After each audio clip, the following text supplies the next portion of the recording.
Well, when I was in college, my undergraduate, I studied architecture, and the one thing I took from that's been the most important, like, underlying thread that's been like a key that stayed with me is to look for the underlying structure in things.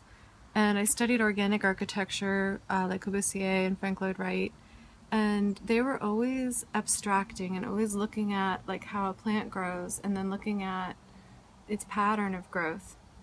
And when I started learning about fractals, I became very interested in that as a primal structure for the way things grow and are created in the world.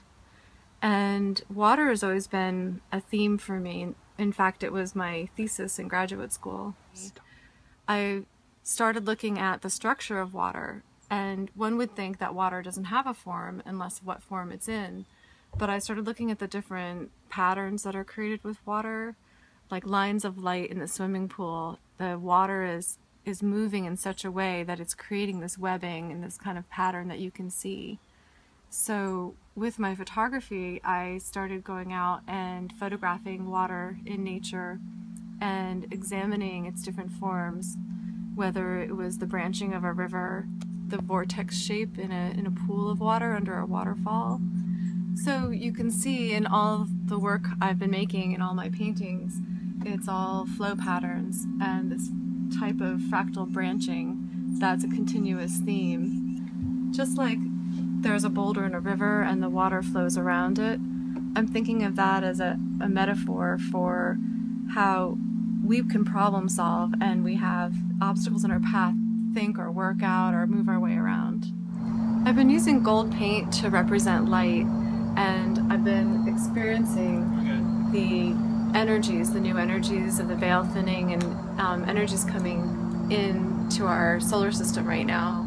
And part of the purpose in my artwork is to help people access their own intuition and to start seeing something deeper within themselves. One of the things I've been studying and researching is biogeometry and biosignatures.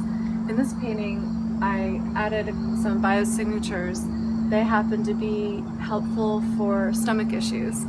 And the shape wave itself is what creates an energetic frequency into our bodies. So when we look at this energetic shape and we have this around us, we actually feel that movement. We can feel more whole.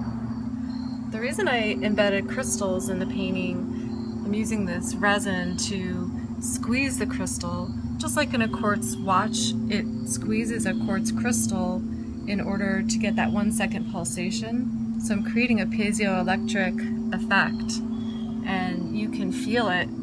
If you're sensitive to crystals, you can feel it pretty easily. This also allows for a scalar energy wave to come through. This scalar energy is often created, people have been making them in orgonite.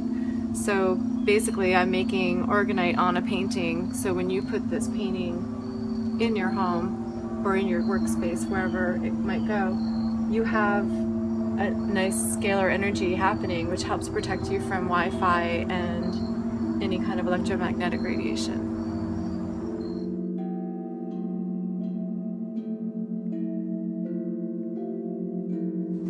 So essentially what I'm doing is laying loose canvas on the terrain.